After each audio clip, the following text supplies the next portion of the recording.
I am vengeance. I am the night. I am Batman! You would not believe how many times I recorded that cold open until I thought it sounded at least half decent. I do not envy voice actors whatsoever. Anyway, how's it going, everyone? Thanks for coming back to my show, Unbuckled Comics. I am your host, Unbuckled Cape, and we have a special episode that is near and dear to my heart. We are going to be talking about Batman the Animated, or Batman the Adventure Continues, Season 1. I I'm not going to get into it now because I spend quite a bit of time talking about it in the actual episode. I also am doing our Preview Worlds catalog and DC Connect review. So it is a jam-packed episode today. Before we get there, as always, throw in my plugs. I am on Facebook and Instagram. You can head over there and follow me and hit me up. And I will get you into our Unbuckled Comics Discord. We have a lot of fun over there. It's worth joining. You get to see what everyone's reading and check out the variant covers that people are buying. We talk comics. We talk movies and regular books and video games, and it's just a fun place to hang out. Uh, Fun place to distract yourself and lose some time in the day. And before we actually transition, I think it's been a while since I've given you guys an update. So why don't I update you on what's coming up? If you are following me on either my social media pages, you've already seen this, but just in case you're not, the second episode of the month of February. So the next episode you're going to be hearing is Spider-Man Vengeance of Venom. Then in March, we are going to be doing the Sword of Azrael and the Court of Owls / Night of Owls. And I'm going to have a guest for that episode, and it is our 10th episode, not including our bonus episode. It's our 10th actual episode. With the bonus episodes, I think it's our 12th, but that's neither here nor there. I'm counting it as 10. It's my show. I do what I want. To start April off, we're going to have Batman One Bad Day, Riddler, and Two-Face. And then the end of April, we're going to have Spirit of Vengeance, Rise of the Midnight Suns. I grabbed that one out of the comic shop when Midnight Suns came out. I haven't read it yet. I'm looking forward to reading it. Then in May, you're going to get Batman, Superman, World's Finest, issues 1 through 6. Then Batman, Birth of the Demon at the end of May. And then I have a very exciting May Unbuckled and Unscripted bonus episode for you. I'm going to be talking about comic book characters that we want to see get video games and what kind of video games, or, even if they already have video games, what type would you rather, is it a side-scrolling beat 'em up like TMNT Shredder's Revenge, and you would rather see it in a different style, maybe like open world or whatever. So I'm pumped for that episode. I've actually had my notes for that one ready to go for quite a while now, and when we get a little bit closer to the time, I will be looking for you, the audience, to give me as much input as you want, because I would like that episode to be pretty audience comment centric, if that makes sense. I'd like a lot of comments for that one. I want to see what you guys come up with as well. But so again, if you need, you want to comment on that, you have a good idea for a video game, you got to follow me on social media or get on that Discord. Then in June, we have Daredevil Yellow and the Joker Volume 1, which was recommended to me by Mr. McG. July, we have Batman One Bad Day, Penguin and Freeze, followed by Deadpool Classic Volume 1. And then I have August planned out, but I'm going to keep that one under wraps for a little bit longer, just to make sure that everything lines up the way that I would like it to. I'm hoping for August to be a pretty big month for us. in August, we are going to be hitting episode 20. Again, not including the bonus episodes. With bonus episodes, it's like 24. But again, neither here nor there. So that's what we got coming down the line. And like I said, I had a lot to say about Batman The Adventure Continues Season 1.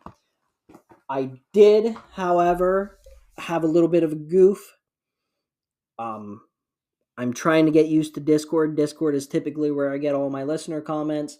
I really botched it up, and I ended up only having one comment this week.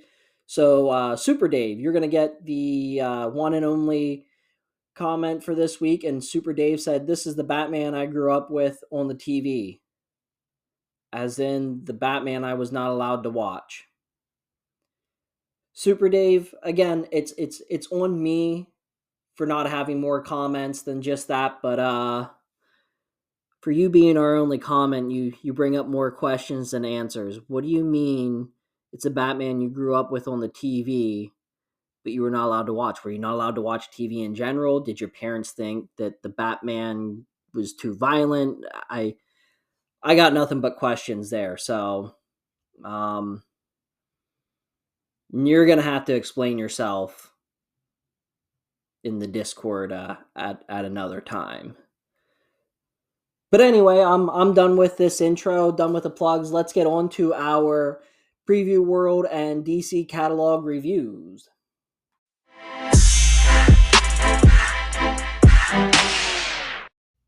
All right, you want to know what's coming out? I'm going to tell you what's coming out. This is the month of February orders. Most of these are going to come out in April unless they're like some kind of trade, and I'll tell you otherwise. And before we even get started, let me tell you, it felt like a lot coming out, but when I look back over the list, there really wasn't a lot that piqued my interest. But that's all right, guys. I decided I wanted to do this every month for you, not for me. This is for you. So let's get rolling. Let's do Image Comics first. They by far had the most coming out that I wrote down. And maybe it's because they were the first one I read, or maybe it's because they had the most coming out that I thought would be relevant to anyone out there. So our first one is Deep Cuts.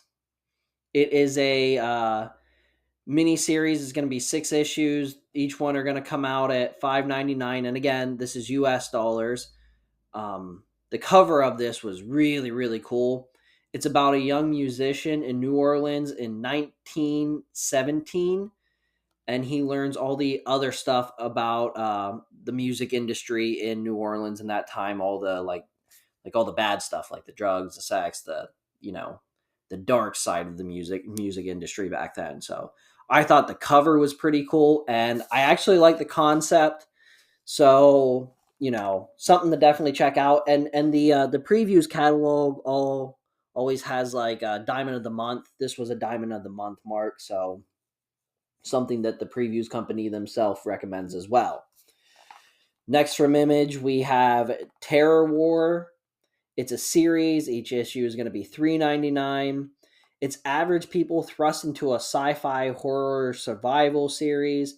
The reason this one stands out is because of the award-winning writer and then a superstar artist.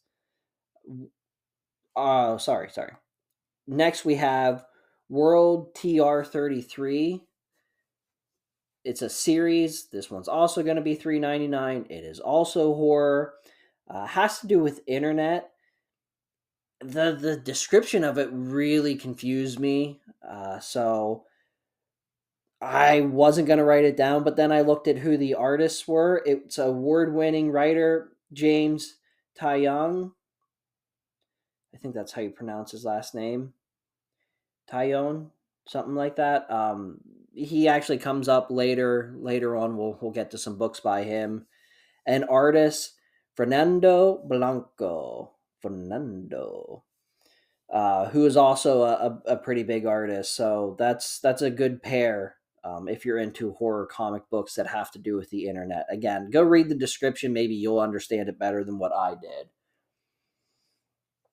Again, staying with Image Comics here for quite a few, we have Ginormous Kaiju. This is a 3-issue miniseries. It's $3.99. It has a Pacific Rim type vibe to it. There is, big kaiju and being fought by a big mech suit. Very, very Pacific Rim looking. But readers beware. This is very M rated. And I was really interested until I read the last part of the description where it says, the monster is it wants to fulfill its nature needs of eat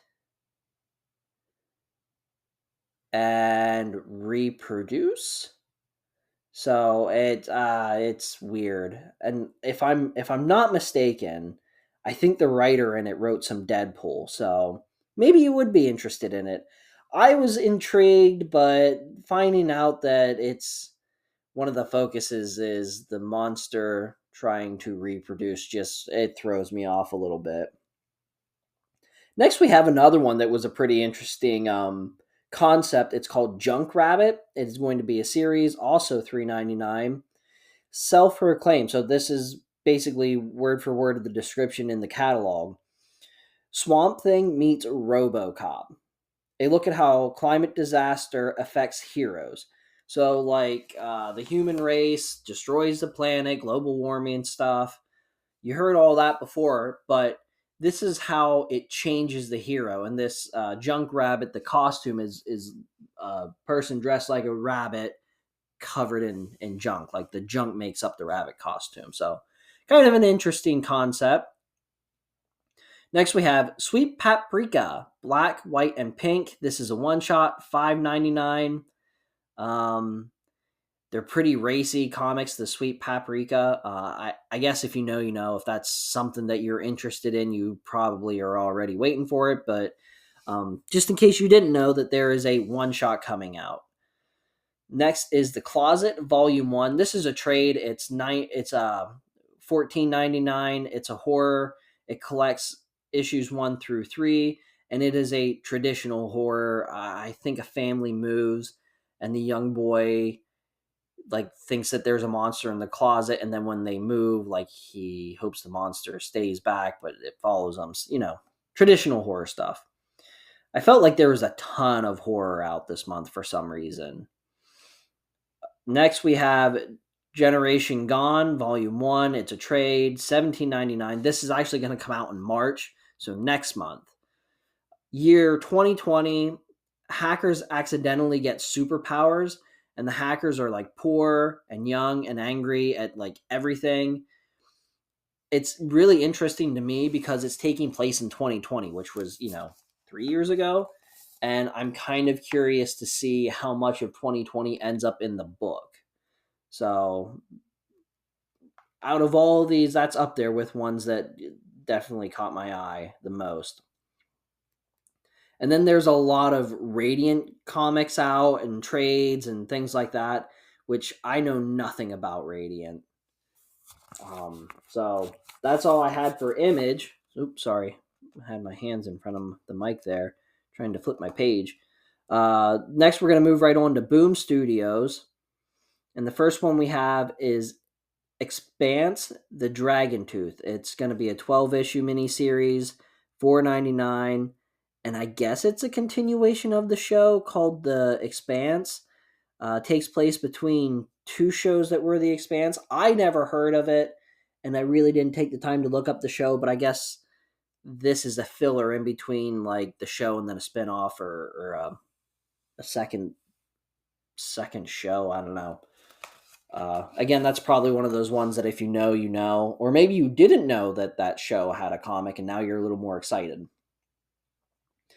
Next is Seasons Have Teeth. This is 1 of 4 and $4.99. And why is it 1 of 4? Well, that's because we have 4 seasons. A retired photographer chases down seasonal monsters. So there's these monsters that are created out of the seasons, and this photographer is trying to take pictures, and he's dealing with a lot of inner demons and things like that. Kind of neat, and the art style is pretty smooth on it too. So if you are a fan of comics for pure art, this is one you need to go look at. The art styles in these are really neat. Next is one that kind of made me smile when I read over it. It's called Great British Bump Off.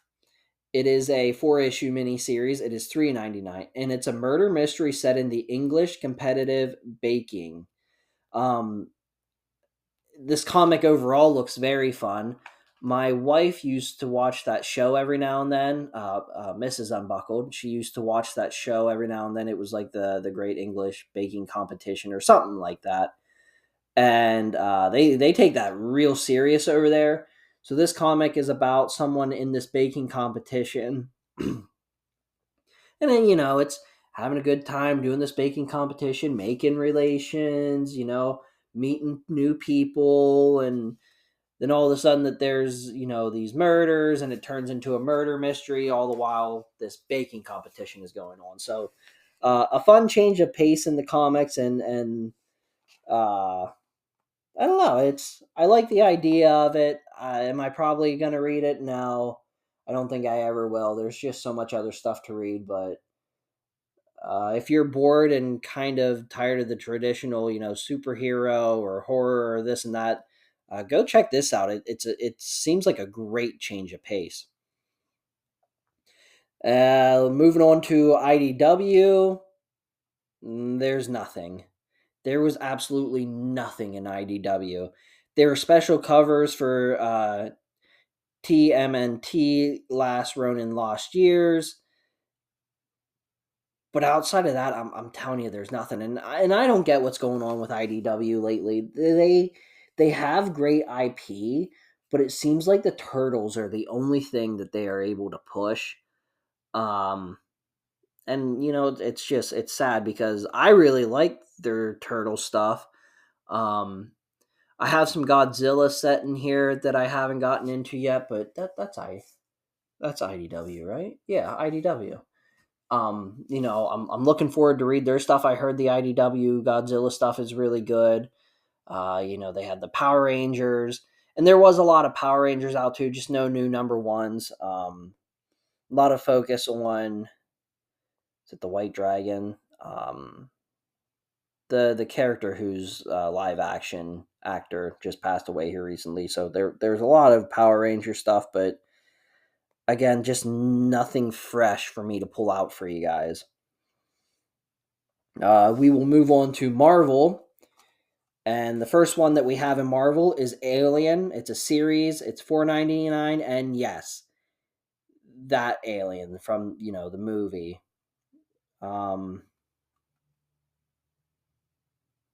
The shall oh boy, Shalvey.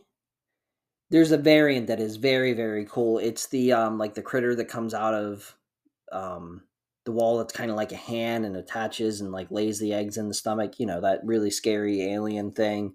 There's a variant cover with that is really really cool.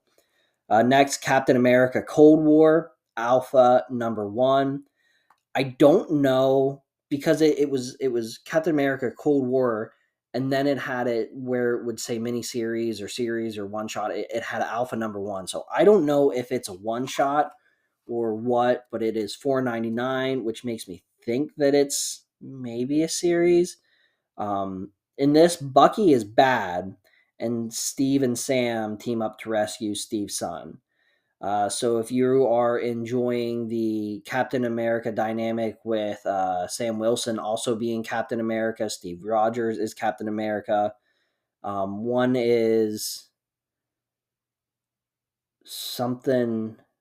Is it the Sentinel of Truth and then the Sentinel of Liberty? They each have like a separate code name, but there is that, and then there's Captain America Unforgiven. This is a #1, so a series. It is $4.99, and Cap is a vampire hunter. Captain America Vampire Hunter is basically what we're looking at. Hopefully, the series is better than Abraham Lincoln Vampire Hunter. Not that that's setting a very high bar. Moving on. Guardians of the Galaxy #1. It's a new series for the Guardians, a new start for them. It is $4.99, and it is very Wild Westy. and I really, really like. I really questioned starting to pull it, but I decided not to. And it's just that I'm already pulling enough as it is and enough to read and blah blah blah blah blah. So I ended up passing on it, but I'm gonna keep my eye out for a trade for this. Basically, the premise is they are running from something, and like they kind of got to start all over, but they're having a lot of troubles within the team. It looks fun. And then next was Guardians of the Galaxy Bane of Blastar. Again, it's another series. It is $3.99, and the description basically said a classic Guardians tale. Again, I really actually questioned pulling that one, but ultimately decided not to. Our next one is Rocket Raccoon Marvel Tales Volume 1. So, a trade. It is $7.99. It collects one of four of Rocket's first um, solo adventure. So, if you are a big fan of Rocket Raccoon, which there are a lot of them out there, now you can go get the trade that collects his first solo adventure. And then we have, just to throw a little bit of variety in here, Star Wars Return of the Jedi Ewoks. This is a new series. It is $4.99, and it's just a story about the little Ewoks. They're sitting around a campfire telling stories. Cute little devils.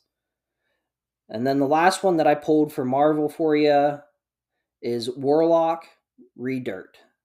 It is a miniseries. It is one of five. It is $3.99.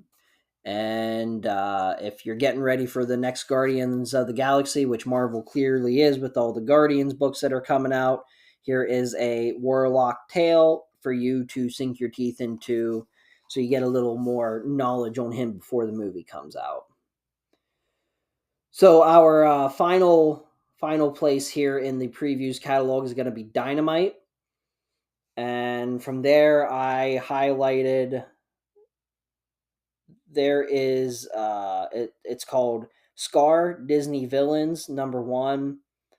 Again, I really wasn't sure if this is a series or a one shot, like if there's going to be a bunch of Disney villains like the best of that the IDW has been pushing out. But so this is a Lion King prequel of sorts that focuses on Scar. If you're a big Disney fan, which I'm sure there's a ton of you out there, there is Disney Villain comics coming out. Next, and this is the only one that I am pulling from the previews comics, is 007 for King and Country. It is a series, and $3.99 is what it's going to run you. Bond is accused of murder, and he has all of the double O's in the MI6 program chasing after him. I am a big James Bond fan. I have the last run of James Bond, the 007 runs. I am going to be working them into the show here relatively soon because I'm dying to read through those. I read the first couple issues and they're good, so I'm looking forward to that. Also, if you are flipping through the Dynamite section, you're going to see a lot of Bond trades and hardcovers. So if you want to forego getting all these single issues and you want something that looks a little nicer on the bookshelf, there is trades and hardcovers to satisfy your James Bond wants. James Bond wants. Boy, that way more difficult than it had to be. That's it for all the preview comics. But just a reminder, what I'm telling you isn't all that they have. They have like apparel, collectibles, diamond toys, like there, I think there's like trading cards in there. There's a ton of stuff in there, decor for rooms. So, and even comics, like I leave out, I think Image had a bunch of #1s that I just left out because they didn't jump out to me, and I didn't want to spend the whole time talking about Image comics either. So don't take my word for whatever I'm reading off here. Make sure if you didn't hear something that you want from me, make sure you go over there and look. So let's move over to DC before we get into our Batman The Adventure Continues talk. Over at DC, remember they are switching over to the Dawn of DC, their next overarching story arc. So we have Green Arrow #1. It is $3.99. This is where you want to jump into the new Green Arrow series. Then we have Superboy, The Man of Tomorrow. This is a series, and it's the same deal. This is Superboy. This is not the son of Superman. So this is, leather jacket wearing Superboy. But same deal. It's his jumping on point for the Donna DC. Next, we have DC Speechless. It is a one shot, and I actually have it labeled that I am pulling it. And if you give me 1 second, I will actually see if I remembered to send that pull over. I did. All right, so I am getting that pulled. It's a one shot, and I kind of forgot it was in here, but yeah, I actually really wanted this one. It's going to cost you $5.99. I don't know if I said Superboy and Green Arrow are both $3.99, in case I didn't say, but DC Speechless. It is a funny look at DC characters' lives away from like their typical stories. So like the one story in it is, how did Harley Quinn come up with that giant mallet that she uses, and like what does Cyborg do on a day off, and like things like that. So kind of like what we talked about with that Great British Bump Off, where it's just a good change of pace. It's not a comic that takes itself too seriously. So I'm looking forward to getting that one and reading that one. Next, I put down Sandman Universe, Nightmare Country, The Glass House. Yes, that is a full title. It is a mini series. It's going to be 6 issues and $3.99 each one. And I know absolutely nothing about the Sandman universe. I just know he's a really popular character. And to finish up DC is Dark Crisis trade. So if you're like me and you skip the Dark Crisis everything, you don't have the single issues, you just want all the trades, they are all going to be out, but they are not coming out till June. And the reason they're probably doing that is they expect a large quantity of orders. So get your orders in, and then, you'll get it in June, but the time to order those is now. So there you guys go. Again, a reminder, I am pulling 2. It is 007 for King and Country, a new series, and then I am pulling the one-shot DC Speechless. Same thing with the DC Connect. That's actually all online. You can go online to DC Connect, check out their issue for this month. They also have other comics that I didn't mention, some trades that I didn't mention, and then toys or whatever else is on there. Decor for a room, all that good stuff. So that is all I got for you for the preview catalogs and DC Connect catalog review. I feel like the last 2 that we did have been a little lackluster, but them's the breaks, I guess. But I'll tell you what is not lackluster. Batman: The Adventure Continues, and I was so excited to work this one into our show, so I could talk about. Basically, it's BTAS, so I could talk about BTAS. And instead of me sitting here talking about BTAS, why don't I hit our transition button and play a little ditty for you, and we'll get into that conversation.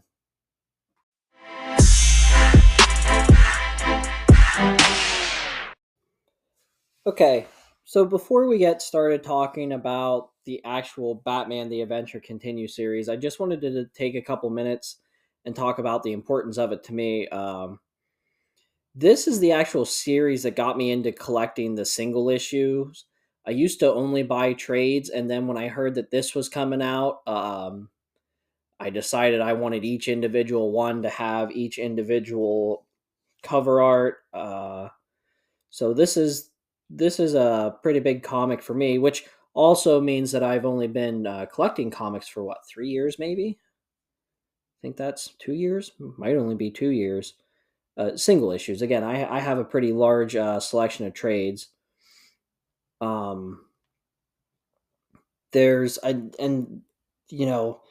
was really the #1 cover issue. It's so epic with Batman standing over top of the buildings, kind of like he does in the theme for Batman the Animated Series, and with all the villains kind of mirrored in the buildings. It's really cool. And then so it just signifies, hey, this is the return of BTAS.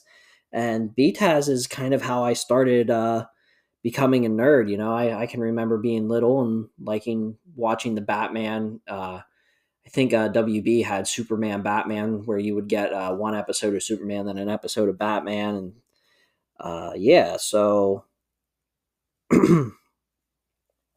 it's just I was really excited to get my hands on these, and I knew that these were going to be some of the first issues I did. And I actually wanted to do it in January, but then I kind of held up for a little bit because of the a very unfortunate passing of Kevin Conroy. And there's a lot of celebrities throughout your life that you have pass away that and you like their work, or athlete, they're your favorite athlete, whatever. This is the first time I had one that like really kind of set me back, and I was like, wow. And it like, for a couple of days I woke up and I'm like, wow, this really sucks. Like when I read comics, I hear Kevin Conroy. I don't hear Christian Bale, Michael Keaton. I don't hear Robert Pattinson, Ben Affleck. None of them. I hear Kevin Conroy, and I am sure that that is true for 80% of the people out there reading Batman comics. And we're a few months removed now from his passing, and my thoughts and prayers are still with his friends and loved ones. I'm really actually very sure that he was a great guy and will be sorely missed from the nerd community, but undescribably missed from his loved ones. So I just I do not own a PlayStation or Xbox in current gen, but I can guarantee I'm buying Suicide Squad Kill the Justice League when that comes out, just because that is the last work that he was involved with. And Kevin Conroy is kind of the reason I got started collecting Funko Pops. I was going to Comic-Con, and they weren't done announcing all of the guests that were going to be there, for signings and photos and stuff. And one of the first pops I bought was Batman the Animated Series pop, and I bought it, hoping that I could get him to sign it someday. Didn't happen, but that's okay. Still really glad I have it, just because of how huge Batman the Animated Series is to me. Not was, it is to me. And in my mind, Batman's a little darker than that, but the animated series portrays Batman so well, and it gives his more human side, which sometimes we don't get in other media. Um, yes, I am biased, and I am unashamed about how biased I am of this. So we're just gonna rip through the creators real quick. Not going to spend a lot of time on them. We have Alan Burnett, Paul Dini, which he worked on the cartoon. Ty Templeton, Monica Kubina, I believe Kubina. So that's your creative team. The art style is just like Batman: The Adventure Continues, not Batman the Animated Series, but Batman: The Adventure Continues, which is slightly disappointing. I mean, I really like it because it does still have that very nostalgic feel. I'm going to give it a 9 out of 10, but I so would have preferred that it would have been Batman the Animated Series over Batman Adventures. I think that the Joker art style for the Joker is worse. It is the worst way to draw Catwoman. She is horrible. I don't like Scarecrow. And I like the Batman better with his, blue cape and cowl and the yellow logo. So, but that's just me. There's 8 issues in this series, and it was $3.99 per issue when it came out. So with it being 8 issues, let's get rolling right onto that number one. And like I have already said, the instantly iconic cover with Batman standing on the buildings, and then like mirrored in the buildings is images of his rogues gallery. It's so cool. The moon shining behind him. You can't see Batman's face. He's shadowed out. It's the perfect cover to bring back Batman the Adventure Continues. The plot, it's very episode like.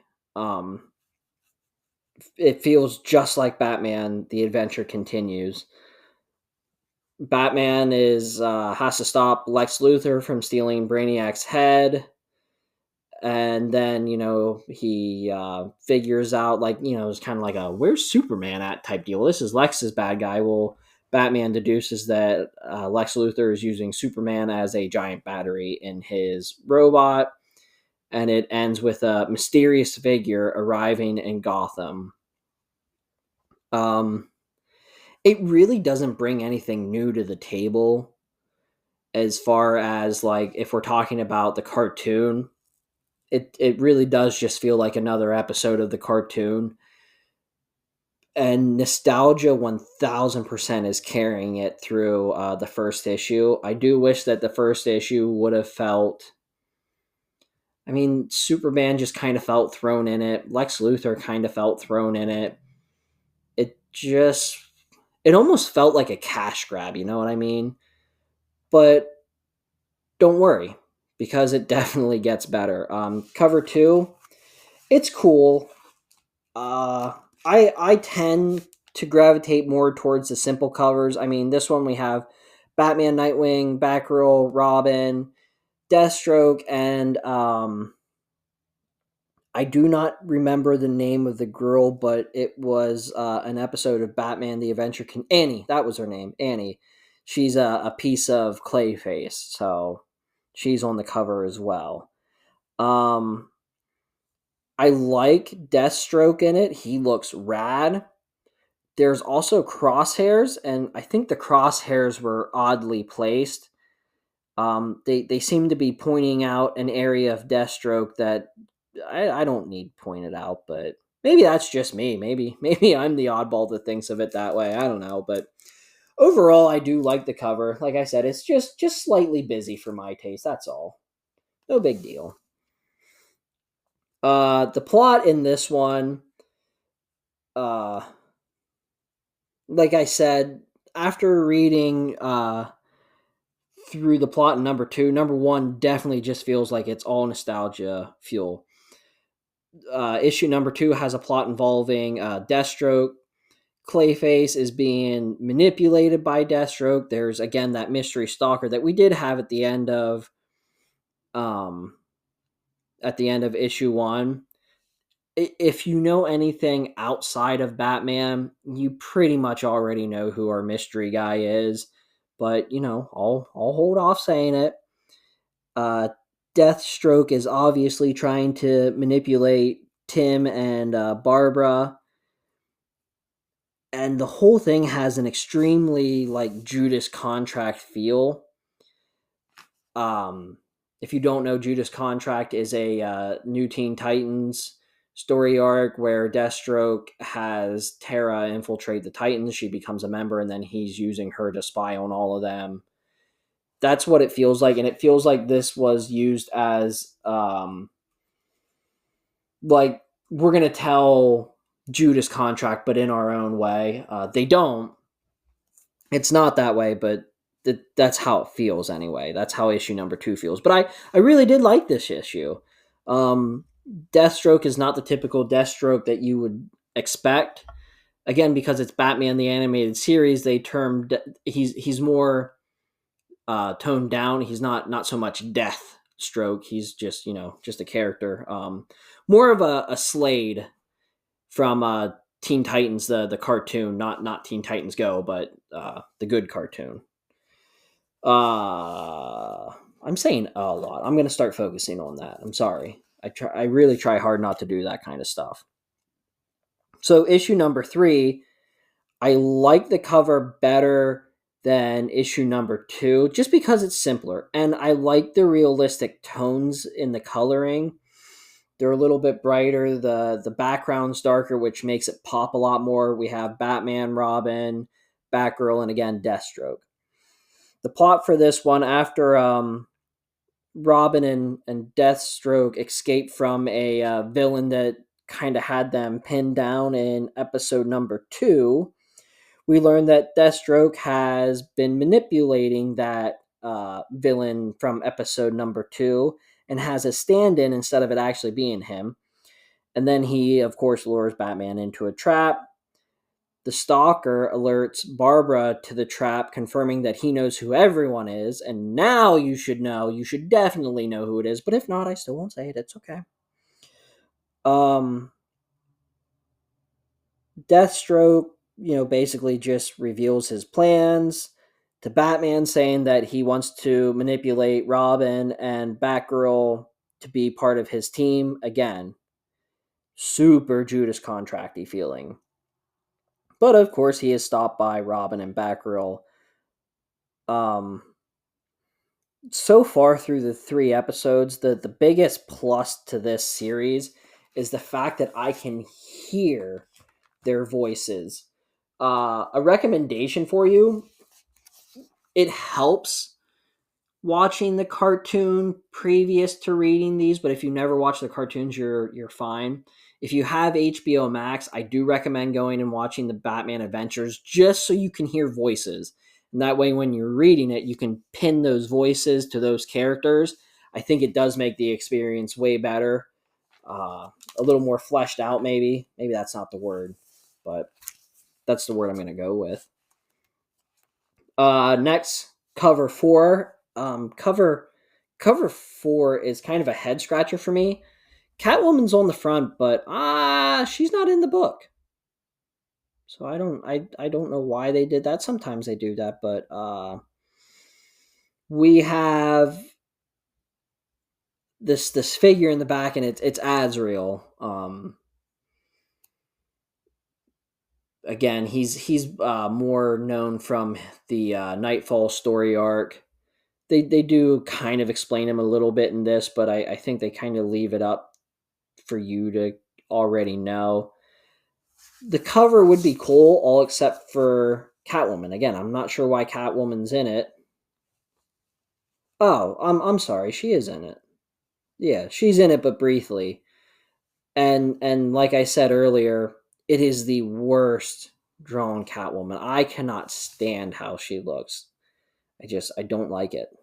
I do not like it. I like the Catwoman from Batman the Animated Series. That's how you draw Catwoman. Regardless, Azrael looks awesome in the cover on the background, by the way. He has a flaming sword. His suit's really cool. So, this comic, there I said again. I'm sorry, guys. This is my second recording tonight within like the last couple of minutes. Maybe I'm getting a little fatigued. First time I've actually done this much recording in one sitting. It's the holidays, so just bear with me. I'm actually recording this end of December. So the plot in this one, it works as a standalone episode issue. I keep referring to it as episode because of the cartoon. It would work as a standalone episode of the cartoon. Batman and Azrael end up hunting down an artifact that was stolen and fenced by Catwoman. The final bad guy is absolutely one of my favorite bad guys. I'll leave it up to you to find out who. The comic has some bad character designs, again, talking about Catwoman and, maybe a couple others in there. Mm-hmm. Comics, allow for harder characters. So this comic, even though it's Batman the Avenger continues, there's some stuff in here that you wouldn't have seen in the cartoon on the TV show. So just know that it's not exactly the same. There is some light swearing and things like that. But yeah, it's a good, and I don't want to throw too much out there because then you won't have any reason to read it. So we're just gonna leave number 4 at that and keep trucking along. We're halfway through. Number 5. The cover is good. It gives away our stalker. So I'm not quite. I guess they expect you to know who he is at that point, but I do kind of wish they wouldn't have threw him on the cover because now I'm like, oh well, he's right there. I do like Joker. So the cover is like the city skyline. There's Nightwing, Batgirl, and Robin swinging by in the background. Then we have the Red Hood, our stalker, standing kind of back to back with Batman.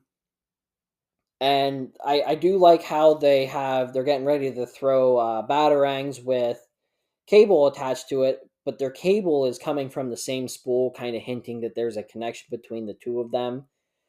And then Joker is standing in front of them holding Laughing Fish, which is one of my favorite Batman animated series episodes, the Laughing Fish. So I really, really like that cover.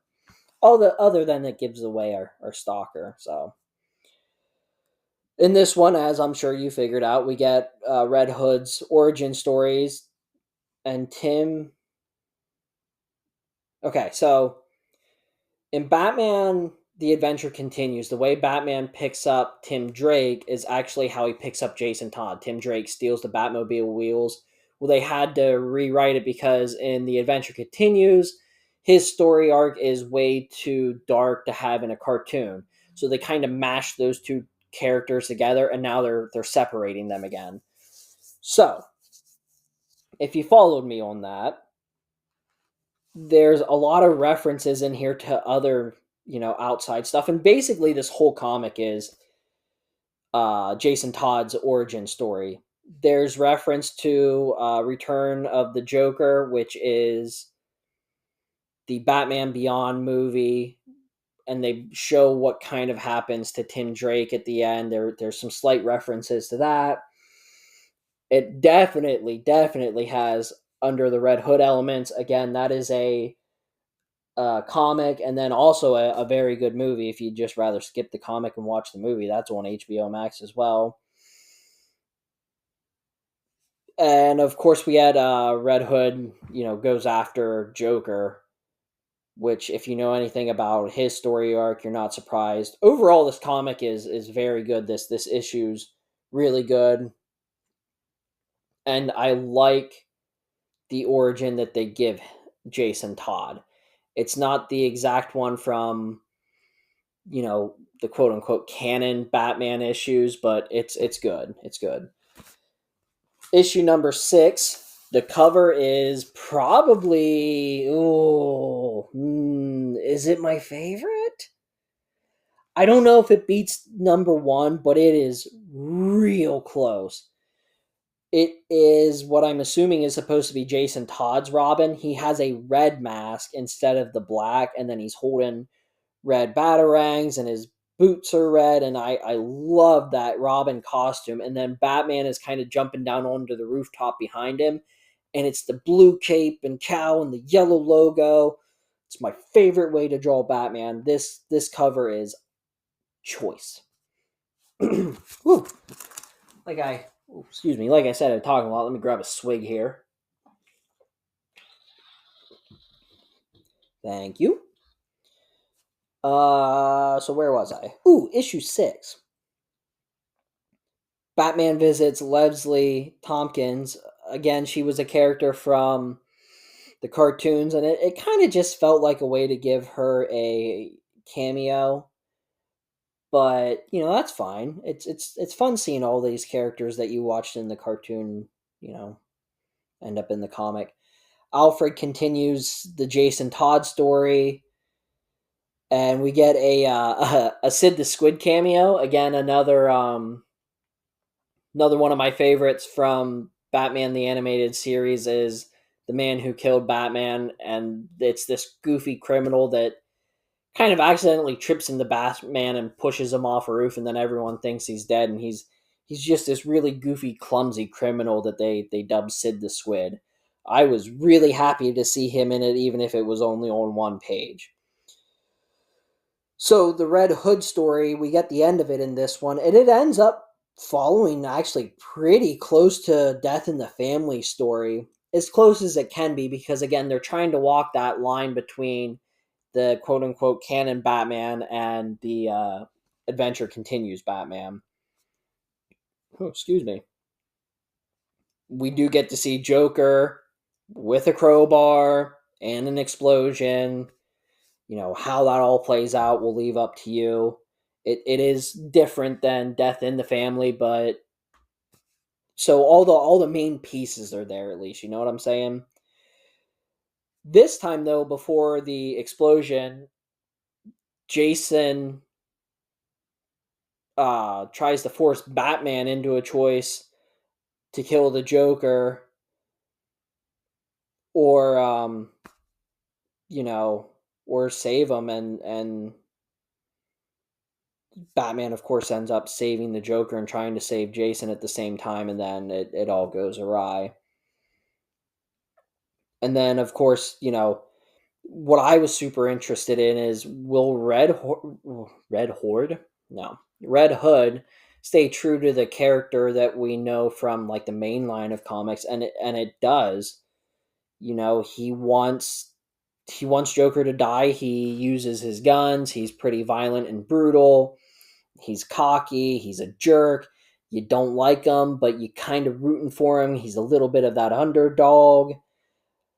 Again, number 6 is good, and it does a very good job building up to what ends up being the big finale in issue number 7.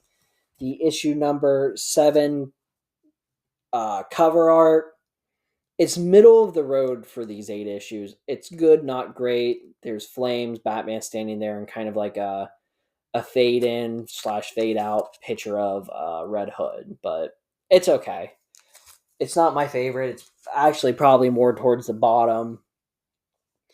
But the good news is we get a very good end to this story. Again, they play their own version of Under the Red Hood / Death in the Family.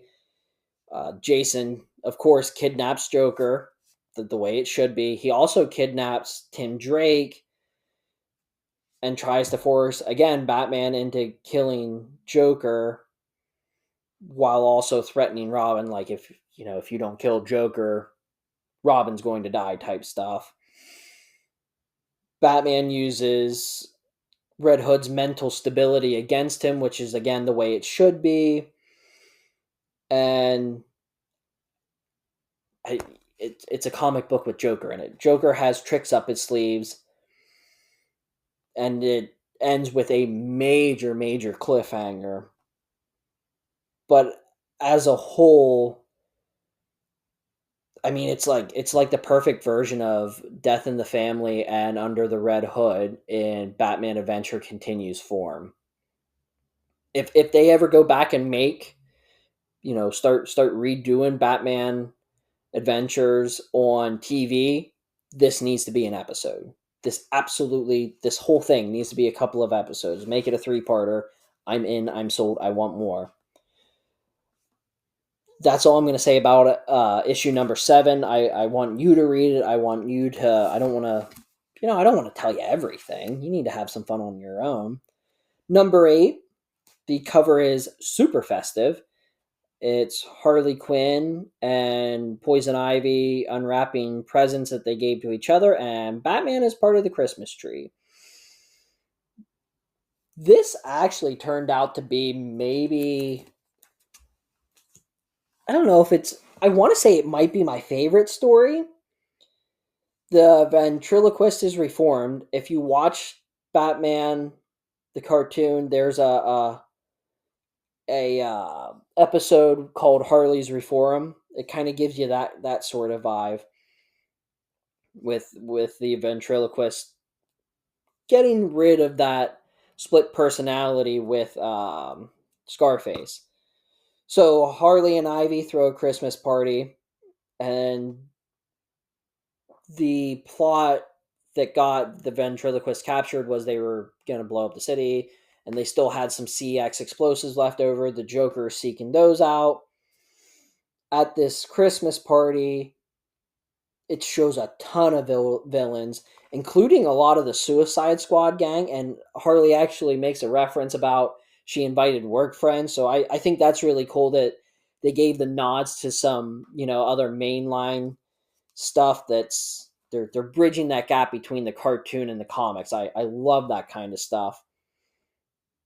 And it's a good character story for the ventriloquist, and it just, the ending's really nice. truly, out of all of these, this one feels the most like a Batman the Adventures episode. Aside from like Joker and Harley being split up and there's some beef between them, but that's kind of again bridging the mainline stuff with the cartoon stuff, and I liked it. I really did like it. Again, it's hard to not say that the Red Hood stuff isn't my favorite because it's a lot more action packed, but nostalgic wise, I think number 8 is my favorite story nostalgic wise. Like it feels the most like an episode of the cartoon. So, how about some final thoughts for this bad boy? 100% I'm biased and nostalgia carries this set of issues. And like I've been saying, it's a good mix of old and new, you know, old cartoon, new current comic lines. And it is a superb continuation for Batman The Adventure Continues. And I can't wait to get reading season 2 and season 3 and whatever else they have for us. And I hope it just really, really builds off of this. Now, ranking it, if you have never seen Batman the Animated Series, you're probably going to read this and say it was like a 5 of 10 because you're not going to get all the little nods and references. For me, I'm trying to push my bias aside. I really, really am. Non-bias, I'm gonna call it a 9 out of 10. But full of bias, for me it's a 9 out of 10, but trying to push that aside and just look at it very objectively, it's a 7 out of 10. The issue 1 was like meh. The middle stuff was meh. The end of the Red Hood stuff, great. Episode 8, see what I'm doing? Issue number 8, perfect. So that's it. That's our Batman The Adventure Continues review. That is our complete and total episode for the what's this? This is going to be our February, right? Right? I believe this is our February episode. Yeah, this is our February episode. So this is our going to be it for the first episode of the month of February. And, again, as always, find me, follow me somewhere, and we'll talk to you in a couple of weeks. Bye bye.